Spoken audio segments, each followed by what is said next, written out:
Among the stars of British ballet, one name soars above the rest: Margot Fonteyn. Margot has become a legend, still idolised for her style and her beauty. On stage, she was perfection, and she convinced her audiences that her life, like her dancing, was a fairy tale.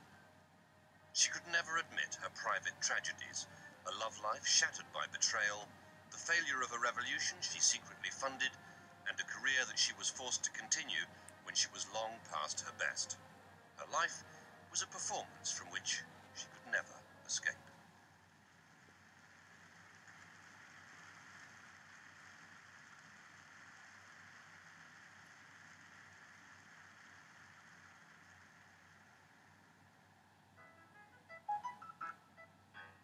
In the early 1930s, British ballet was auditioning for a new leading lady.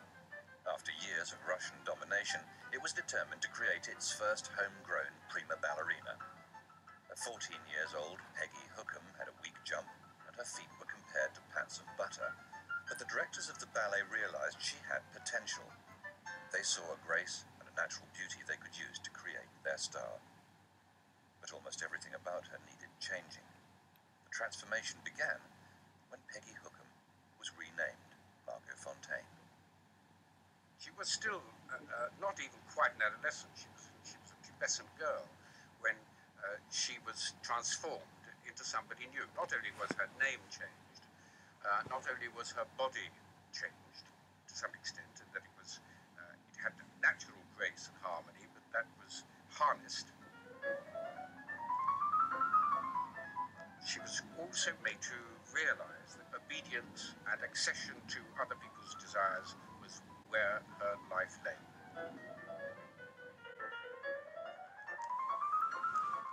Over the next 2 years, Margot was drilled for stardom.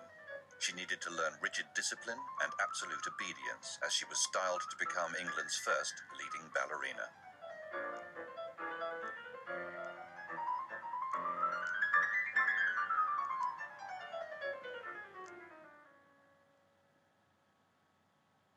So what you saw on stage was the creation of the musician, the choreographer, the dancing teacher, and the person on whom the creation had been built was left outside. And Margot left it outside throughout her life.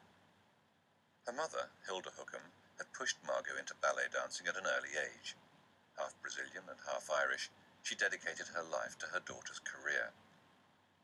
When Margot was 8, her father's job took the family to Shanghai, but 6 years later, Mrs. Hookham brought Margot back to London in search of a ballet teacher worthy of her daughter's talent. Margot's father had to stay behind and was interned by the Japanese until the end of the war. Margot was not to see him for over 12 years. Come in. I finished the dress, Miss Fonteyn. Is it all right? Yes, thank you, Mrs. Steele. That looks very nice. Is there anything else? No, thank you. Margot soon learned that the glamour of ballet is built upon sacrifice. If you don't get bring these things to you. No. Audiences pay to see a fairy tale, not the hard grind of daily training or the aching muscles and bleeding feet. Dancers often suffer intense physical pain, but they must never let it show.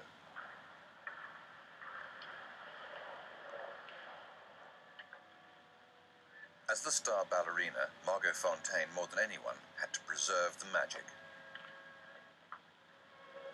If she maintained this perfect image not only on the stage but off stage as well, her public would adore her. She may have been allowed her romances night after night in the ballet, but she could never reveal that she was also an ordinary mortal. This particular ballerina became the archetype of the pure English style, restrained, not explosive, well-behaved. It'd be quite wrong, I suppose, for the public to realize that she also had other unrestrained desires in private. So it was far better that they should be hidden. And she colluded in that because she had already been trained to create the personality of Margot Fonteyn.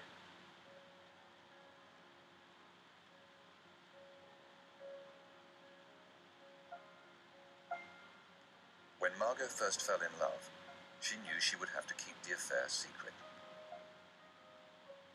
The man she fell for was one of the people who had taught her about the importance of discretion in a ballerina's life.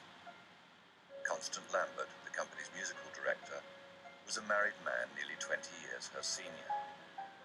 When Margot was 16, they started a passionate romance. It began when he wrote her a musical love letter in the form of her own ballet.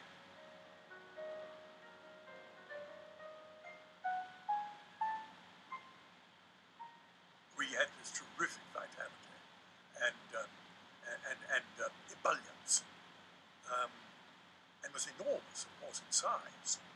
Very large, rather fat, very fat, but terrific go. He was like a guru, you know, to Margot. He told her what to read and what to look at in art galleries. He fed her with knowledge, and she was all keen to learn. A life with Constant Lambert really, I think, transformed her. She was very protective of him, and needed to be, in the sense that Constant, alas, had what's called a drink problem. And, but not that he ever lost control at all, but he did get sometimes slightly incoherent. She looked after him in that way, and also clearly was devoted to him in a very unostentatious manner.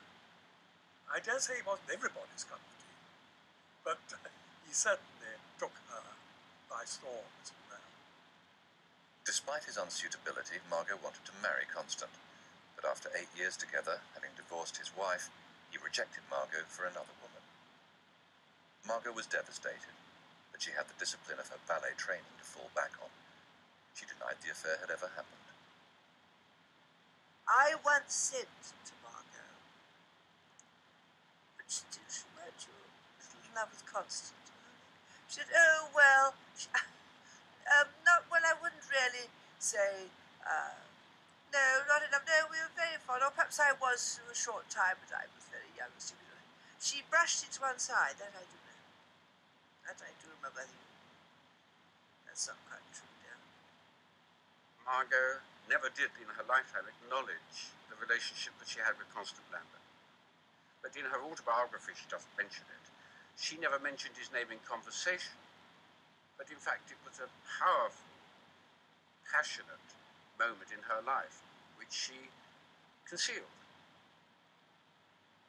Margot knew her audiences expected her to be perfect. It came when she was invited to dance in Paris with a young Frenchman, Roland Petit. In Margot's life, I was just the person at the right moment who opened the door. Freedom. She was flying by her own, away from all the people around her at Covent Garden who were making the law and were like this on her. They made her. She started so young to dance, and they thought they were owning her. And she escaped, and suddenly she was in Paris with a young dancer, and she had fun. She was laughing, she was laughing so much, and we had a wonderful time. And suddenly she was somebody else. I opened the door. Just opened the door. Margot's affair with Roland stimulated her sense of adventure. We were both crazy. One day we passed by the river, by the Seine, and I said, I bet you don't come with me if we dive in the river. She said, yes, I do. I said, let's go. And we undressed together, and we jumped together in the river. We went on the other side, and we came back swimming, and the river was not very clean, you know. So then we sort of, and then we put the clothes again, and we went to dance in the nightclub after that. A nightclub, sort of a cheap place, you know, dancing like this. It was nice. Paris changed her life in a way that she discovered something she didn't know. She suddenly was different. But Margot's flirtation with freedom had to end. In 1949, British Ballet was depending on her to make its name. For the first time, the company was setting off for an international tour and an opening night in New York.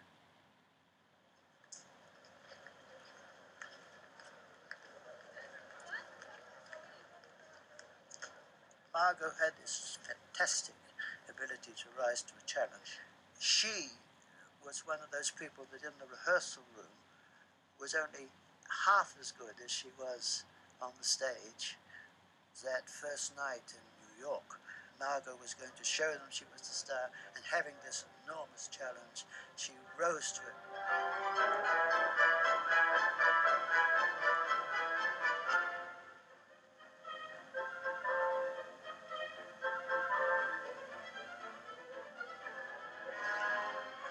That night, Margot gave a performance as the Sleeping Beauty, which astonished even her fellow dancers. Anybody that saw that first night in 1949 will tell you the great thing was the Rosadagio, in which she does those famous balances. Margot was so on that night that she was able to raise her arms and hold the balance and just put her hand on the next prince. We hadn't seen it before. I don't know where she'd rehearsed it. And every ballerina's had to do the same thing since.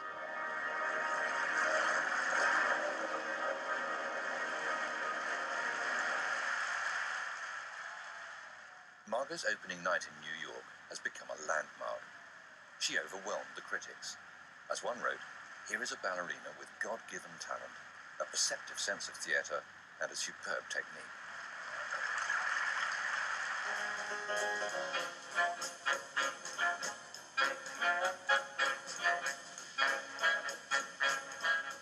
She'd established the international status of British ballet for the first time, and over the next few years, the company crisscrossed the United States on long tours. One of the dancers captured the triumphant mood of the troupe on film. But while Margot was enjoying her new international stardom, the other girls in the company were pursuing different ambitions and weren't prepared to sacrifice their lives to the ballet as Margot had.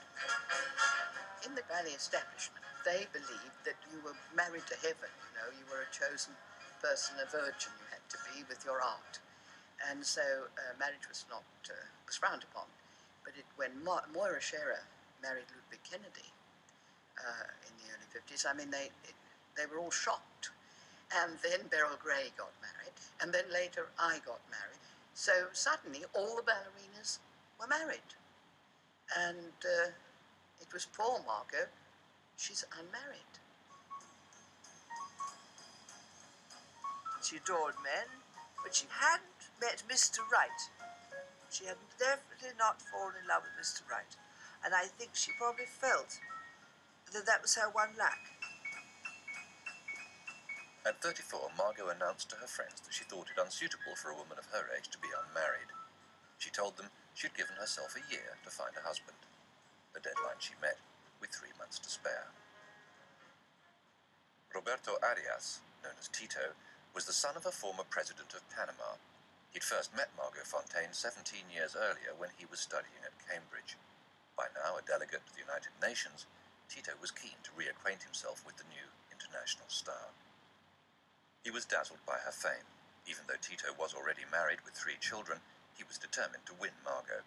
Within a week he proposed marriage, promising that divorce would be no problem. Margot was overwhelmed. Tito was romantic, handsome, rich, adventurous. He showered her with expensive presents. He appeared to be everything she needed.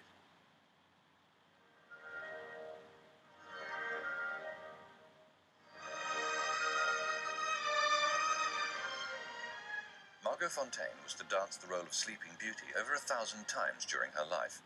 The story of the ballet ends with her being carried off to a life of eternal bliss. Now, at the age of 35, she had found her own Prince Charming.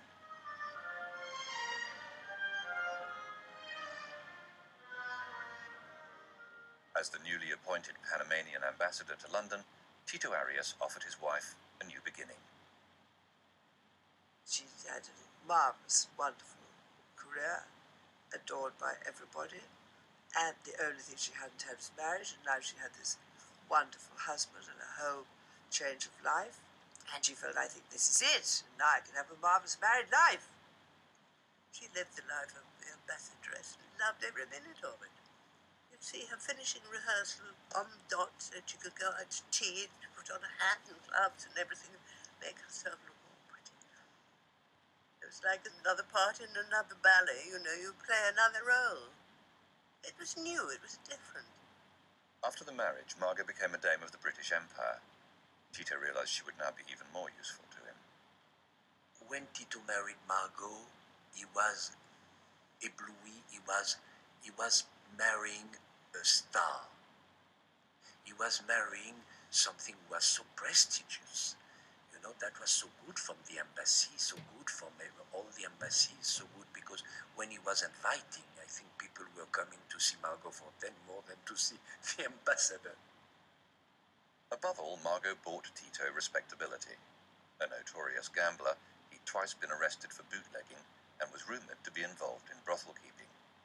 He'd often had difficulties financing his lifestyle, but now he could rely on his wife. Tito loved money. If he hadn't got his own, then he would use Margot. And I remember one evening after the ballet, we went to this restaurant, at least 20 of us, I think. The table was laden with sturgeon, everything you could imagine, pink champagne for everybody. And at the end of it, I turned to Margot and I said, "Thank you for such a wonderful dinner. You're spoiling us all." She said, "It's quite mad. I earn all that money in Covent Garden and then come here and spend it on the supper."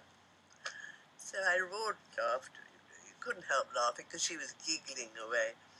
And I said to her, "Well, I thought Tito would pay for it." "Oh, no, no," she said. "He hasn't got any money at the moment." Covent Garden set designer John Craxton was a close friend of Margot's.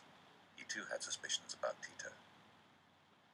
I think that Margot thought that Tito had money, and I think Tito wanted Margot to think that he had money because he gave her quite expensive presents, which turned her head, I think, in many ways. But he was using her, I think, personally. He was a kind of entrepreneur, using her in order to further his own career. That's all. As simple as that. Tito would not be content to play at being the straight-laced diplomat for long. He told Margot he wanted to lead a revolution in Panama and saw ways in which she could help him. Trained for a life of obedience, Margot would soon find herself dancing to the tune of Tito's political ambitions.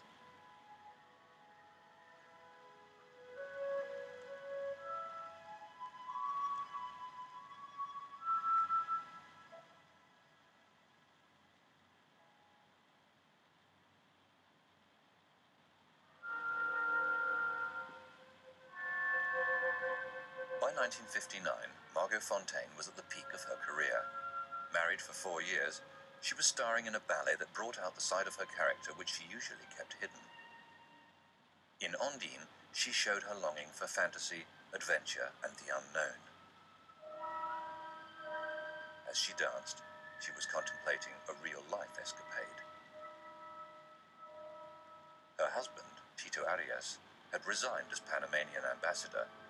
He was now offering his wife the chance of a dramatic new role away from the stage. She was going to be the First Lady of Panama, according to Roberto Arias, who was a tremendous liar. He lied to everybody and charmed everybody, but he was a liar. He wanted power and he wanted to play. And Margot went along. The truth is that she did not understand what was going on.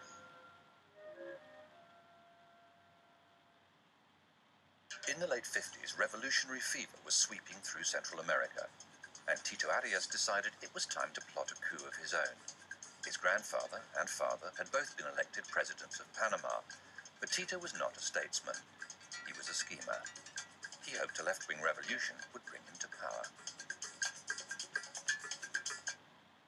Margot was seduced by Tito's plans and volunteered her services. Friends were bemused by her new interest in left-wing politics. "Oh," she said, "sorry, Di, we're off to Cuba." I said, "Cuba?" I mean, it was like saying we're off to Iraq in the middle of the Gulf War. You know, it was really, because I said, "Heavens, how wonderful." Cuba. She said, oh, well, Tito says Cuba sounds interesting at the moment, or should be a lot of fun, so we're off to Cuba. I remember her coming back one day saying how she'd visited Castro's new revolution in Cuba, and how wonderful they all were, and how wonderful they all looked in their uniform. Margot's experience as a ballerina was invaluable.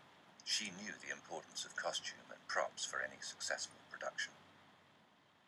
I was just going to dinner there one night, and all over the drawing room floor she had this material and was trying to make a flag of different colours, I think green mostly, and giggling the whole time about it. And I was there with one or two other friends, we never really believed that she was being serious about it, because it was all just a giggle, you know. And she'd do exactly what Tito told her to do, or she wouldn't see the really dangerous side of it all. Her obedience to Tito was total. She undertook extra tours abroad to raise funds for his revolution. I said, heavens, Margot, it must be so exhausting. Why are you doing all? Why are you doing another one, or we're doing this one now? There's her only reference to the fact that she virtually had to pay for that fiasco of a revolution. She just looked at me and she said, guns don't come cheap. That she did say. That was her only... So I said, my God, she's not paying for this whole revolution. But she was. When Margot flew out to join Tito in the build-up to the revolution, she took her own movie camera to film the adventure. Fidel Castro had lent Tito a small band of Cuban revolutionaries to help him in his invasion. Disguised as fishermen, they prepared for their invasion just off the coast of Panama. Dame Margot provided backup support with her sewing kit.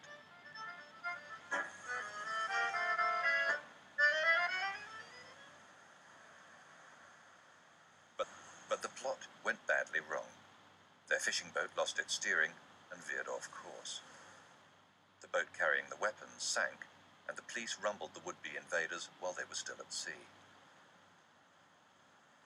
Tito fled, leaving Dame Margot behind to do the explaining.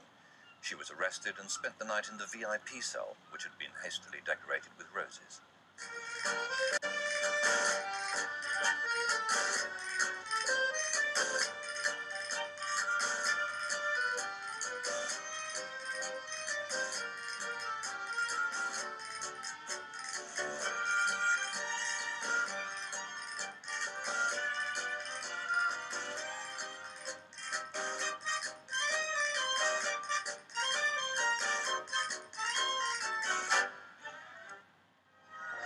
It was better than fiction at London Airport. Back only 2 days after release from Panama City Jail, Dame Margot Fonteyn came home.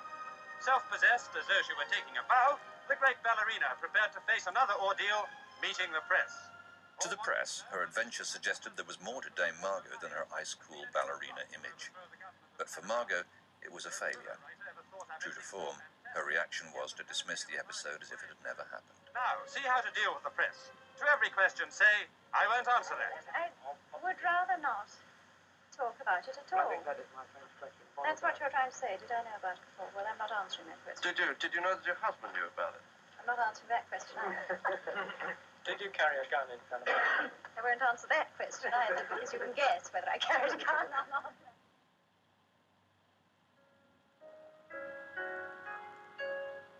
With her hopes of becoming the First Lady of Panama dashed, Margot reverted to her role of First Lady at the Royal Ballet back in London.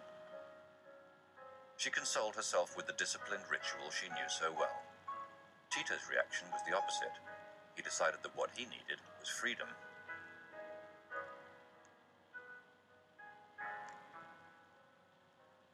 %90 of the time, he just wasn't there.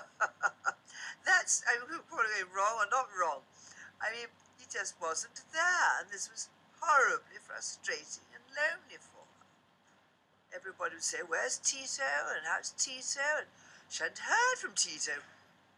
That's not what she expected from a marriage at all. Before marrying Margot, Tito had been a notorious playboy. He now returned to his bachelor habits and embarked on a series of affairs.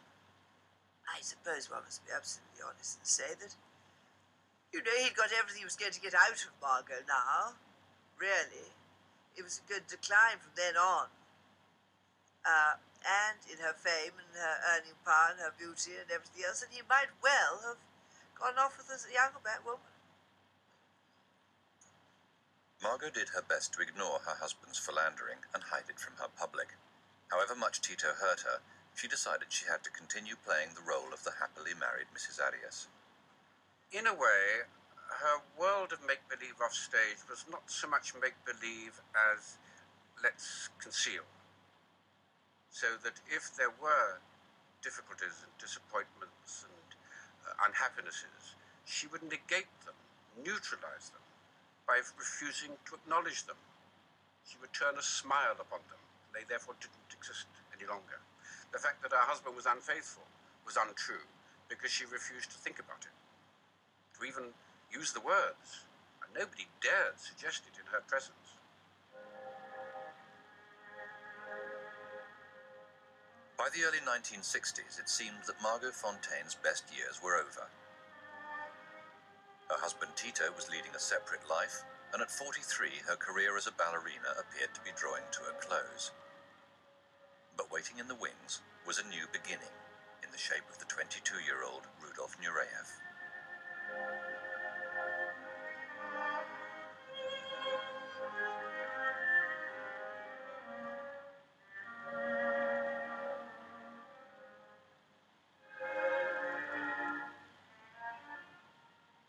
It is difficult for us now to realize quite what an effect the arrival of Nureyev had on ballet as a whole, but on Margot in particular. Margot, after all, was towards the end of her career. She responded to his advances, which is what they were, with a tremendous quiver of excitement, which we all felt in the theatre.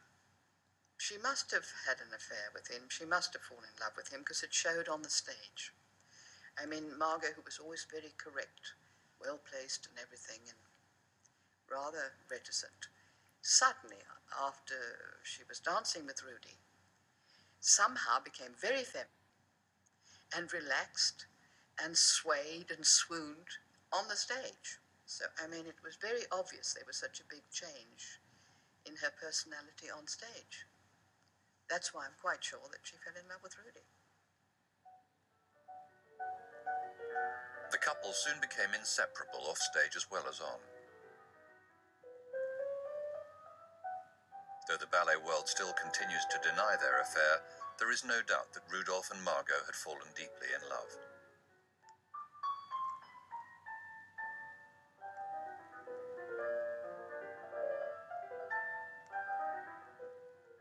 News of the relationship soon reached her husband in Panama, and when Margot invited Rudy to come and stay with her for a time, Tito returned to London. I went round to in the dressing room. I don't think I'd seen Tito for a year. She was at least a year. Could have been two. I mean, it's Tito. I said, heavens, Tito, what are you doing here, my boy? And he said, when I see he moves into the flat, I think it's time I come back. That's so Tito. That's what he said. See, he moves into the flat, time I come. What was Margot doing? Powdering her nose furiously in the mirror, in the great mirror in her room, frantically doing her shoes, not, I must say, for the first time ever, beaming and smiling at Tito. No, she was not. There she struck. she was not. No, she was livid. Tito could do nothing to stop the romance between Margot and Rudy. The ballet Marguerite and Armand, choreographed specially for them, was inspired by their passion.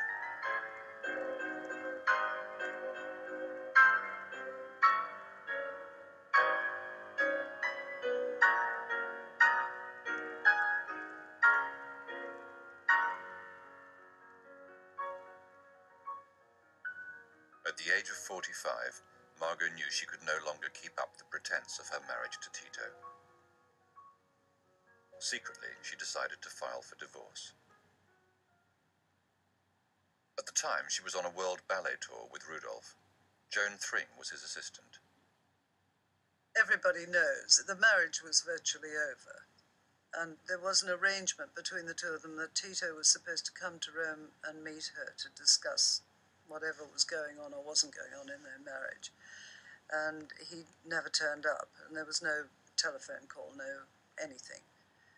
He just didn't turn up. And so every hour and a half, she'd back to the hotel and telephone Panama. But no Tito. Margot was determined to end the marriage, however much it might shatter the image she'd worked so hard to maintain. With Rudolph at her side, she now felt strong enough to take control of her life.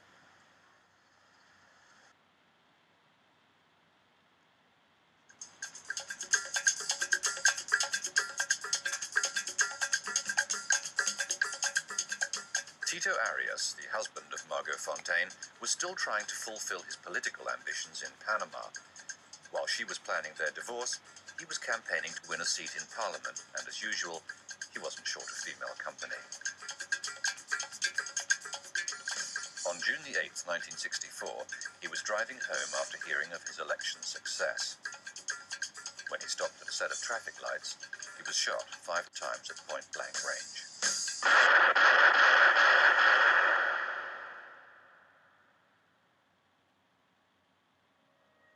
At the time, Margot was rehearsing to dance with her partner Rudolph Nureyev.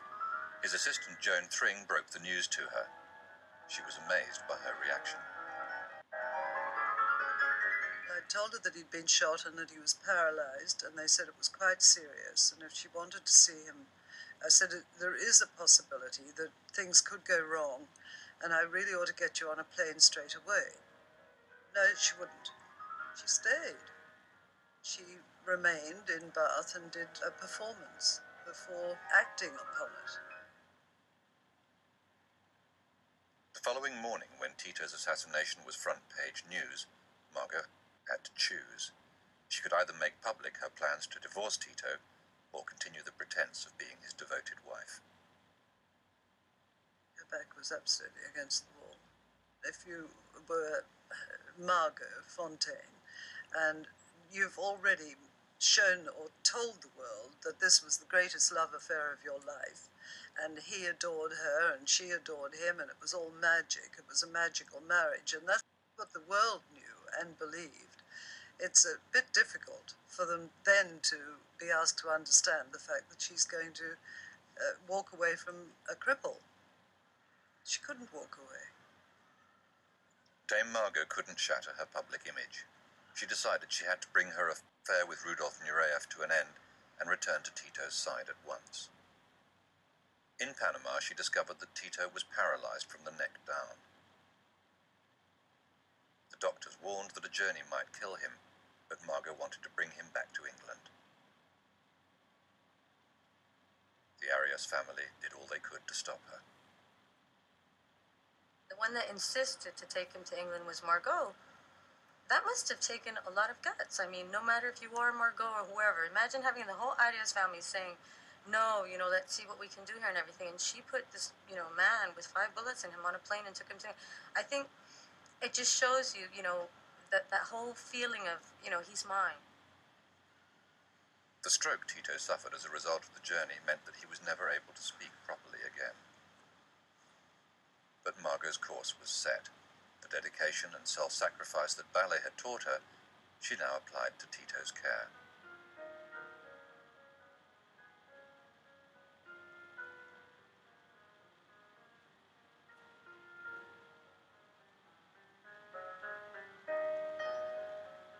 The way she took care of Tito was exactly like her ballet. Disciplined, consistent, strong. And she probably was the one that decided Tito's going to live, and Tito's going to live happily.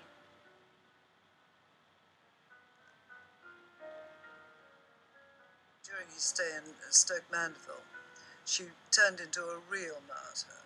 I mean, it was quite extraordinary what she did.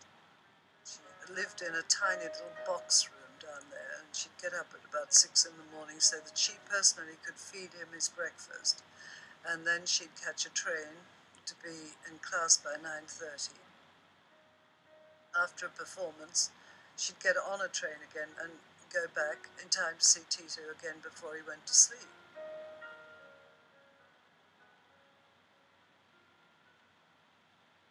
She had terrific strength of will, Margot, and so she convinced herself about this great love affair and the happy marriage, and I don't think she could have gone on being the martyr she became without that conviction. She turned a lot of things into fairy tales, I think. Margot chose to forget the past, Tito's squandering of her money, his string of lovers. And she refused to accept the truth about the assassination attempt. While the public were told that Tito had been shot for political reasons, those closer knew it was in fact a crime of passion. The gunman had been the cuckolded husband of one of his mistresses. Everybody said, "Oh, poor Margot, what a tragedy, what a terrible tragedy." I always thought, it's not such a tragedy. She's got him now. She was just about to lose him, I think. And she's got him now. I know it's terrible to have something to do, but at least she's got her husband. Now, she was in control of him. At long, long last, she was in control, and he couldn't get up and go away. And now, all of a sudden, he was a prisoner, and he was her prisoner.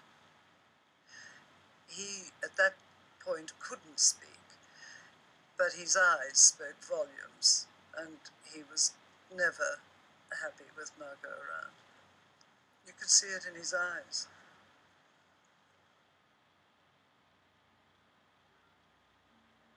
Margot Fonteyn was now perceived as a romantic heroine touched by tragedy. Her public wanted to see her more than ever. At 46, 10 years beyond the time most dancers retire, she was still much in demand. But some felt she was beginning to outstay her welcome. People don't understand that Margot had every first night of every season for her whole career, practically. No ballerina, no film star, no opera star, no actress has been given every first night of every season of every production, which was what Margot had. It was very frustrating for the other ballerinas in the company. Why? Because they were never allowed a first night, ever. It was not just the other ballerinas who were longing for her to retire. The young Royal Ballet choreographer, Kenneth Macmillan, was trying to reinvigorate ballet, and in 1965 he cast the newcomer Lynn Seymour in his production of Romeo and Juliet. But with only days to go before the opening night, the management told him that Margot should take over the lead. She would guarantee a full house. And Kenneth never really liked her in the role. And I think Kenneth felt very strongly that the people that he was wanting to bring on in the sort of way that he felt ballet was developing were not getting the chance, and therefore he was not able to develop it in the way that he wanted it to go. Macmillan lost his battle. On the opening night, he watched the 46-year-old Margot play the role of the teenage Juliet.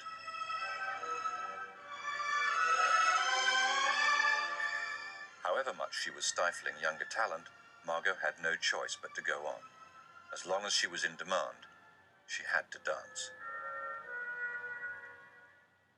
She needed to continue dancing in order to make money to keep Tito alive.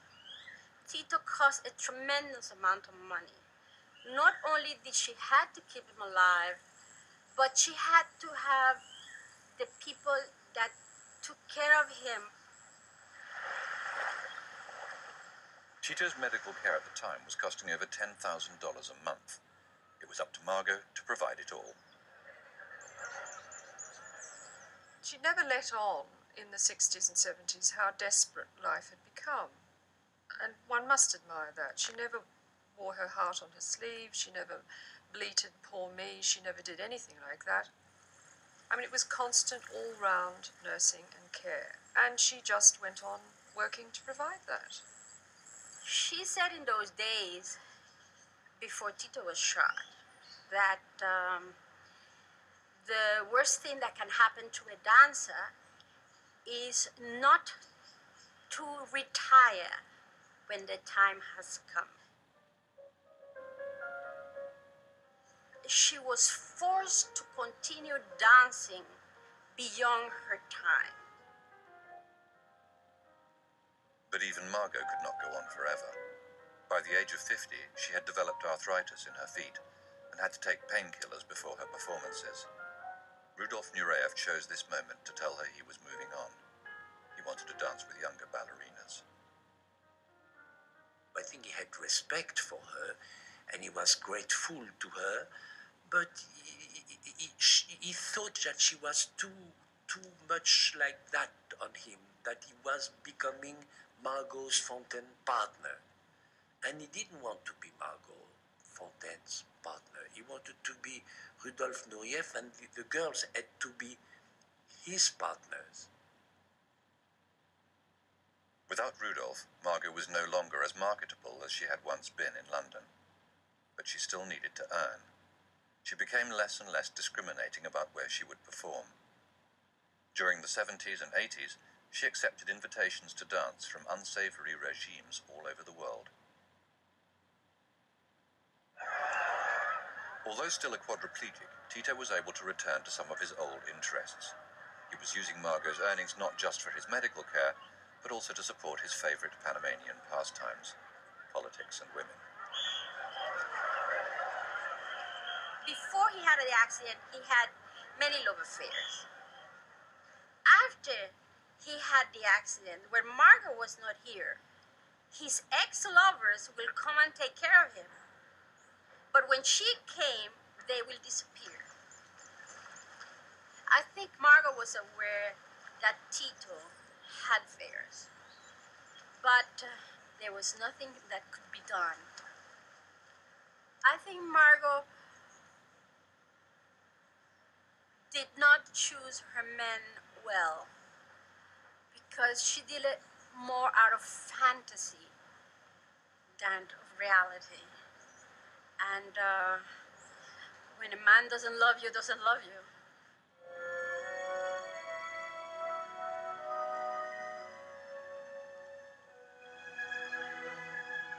But right up to her final performance on the stage at Covent Garden, Margot was determined that nothing would tarnish the image she had created of her perfect marriage. What privately she was going through, heaven only knows. She must have suffered a great deal because he was a philanderer all his life.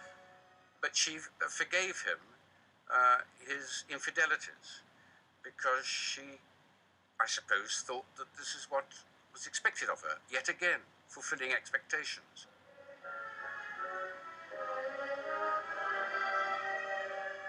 In May 1979, at the age of 60, Margot took her final bow from the world of ballet. She wanted to live permanently in Panama.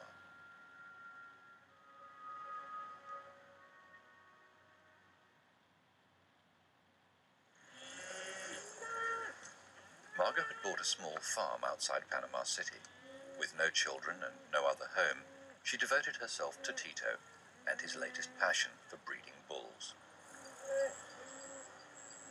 Sometimes I would just question her ability to not stop giving, especially when you would think about where she could be and what she could do. It was just, what has this man got that has the prima ballerina of the world, not of England or whatever, just doting on him, giving him a massage in the pool for an hour, going to Texas to get the sperm from Rockefeller's bulls. I mean, this woman would have done anything for Tito. It may have been a million miles from her ballet world, but Margot felt that life at the hacienda was her greatest triumph. It was an ironic denouement not only to their affair of marriage, but to her whole life. It was a rounding off of her life, in that she finally got what she was best at doing, which was looking after somebody else.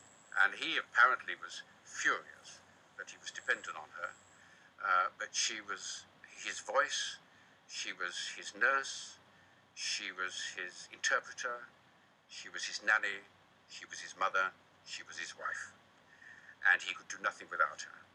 And she blossomed. She liked being useful, doing something for someone. And here at last she was able to do it without anybody else telling her how to, watching her, giving her instructions, or asking for her obedience. It was her last great performance, taking care of Tito. It was a performance that went beyond art.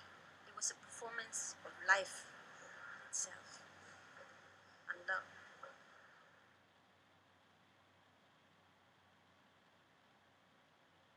In November 1989, Tito died. But there were still betrayals to come. On the day that Tito Arias died, another woman, unknown to the public as a whole, committed suicide. It was generally known gossip on the island and outside that this had been one of Tito's mistresses, and that she had always said she could never live without him, and that she kept her promise and committed suicide. So that mourners had to go from one funeral to the other. Margot had known that Annabella Vallarino's affair with her husband had been going on for 20 years, but as at so many times in her life, she swept it aside as if it had not happened.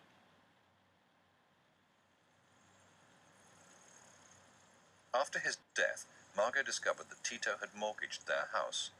The bank was suing her for the payments.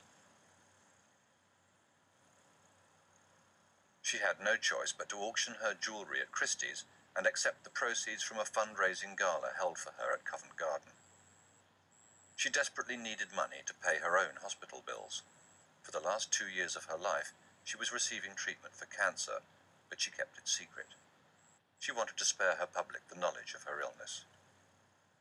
She'd spent her entire life doing things for other people. This was her role. Whether it was doing things for her husband, or for her artistic mentors, or for her public, or indeed for the British nation. It was always doing something for other people, which she, from the age of 14, she learnt this is what she did rather well.